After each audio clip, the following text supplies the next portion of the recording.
Shohei Ohtani just lapped everyone for the biggest contract of all times. And let's just say, there won't be any more of that same contract. So here are 7 players who can still make an impact, but at a fraction of the price. AKA my underrated free agency predictions. Number 7, we got CJ Cron. 2023, he had a down season, but he only played in 71 games. But in 2022, he hit 29 home runs, and the season before that, he hit 28. And the Milwaukee Brewers could really use a first base after they released Rowdy Tellez for some reason. So I have CJ Cron going to the Brewers. And number 6, we got Eric Lauer. Not good in the 26 innings he pitched this past season, but in 2022, he had 158 innings pitched and a 3.69 ERA. I'm pretty surprised Milwaukee DFA'd him since Brandon Woodruff is going to be out for all of 2024 and Corbin Burns is rumored to get traded. Baltimore seems like one of the more likely destinations for him, but I'm going to say he goes to the Red Sox because I just feel like they need starting pitching more. Number 5, people may not like that I'm considering this guy underrated, but that's Gary Sanchez. In 2023, he was actually pretty good. 19 home runs, 780 OPS, and he's also improved defensively. He's not going to cost too much, and he's a good power bat. 2 teams that I can see him going to is Miami and Boston, but I say Gary Sanchez goes to the Marlins. What would happen if we touched? I don't know. Let's try it.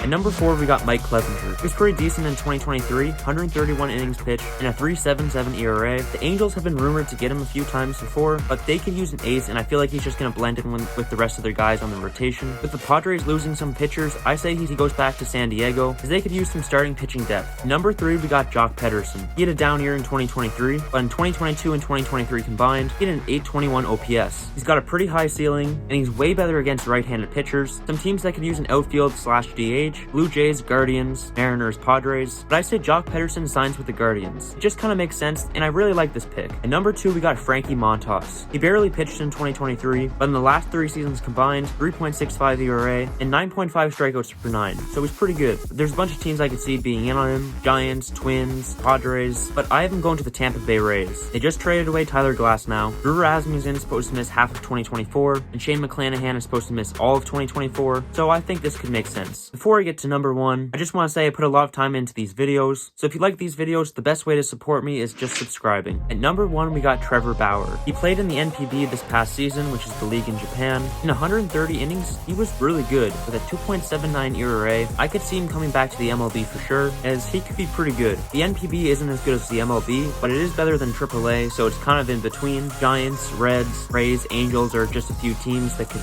potentially sign him, maybe even the Padres, but I have him going right back to where he won the 2020 Cy Young, Cincinnati Reds. You should watch this video on the most dangerous storms at MLB games.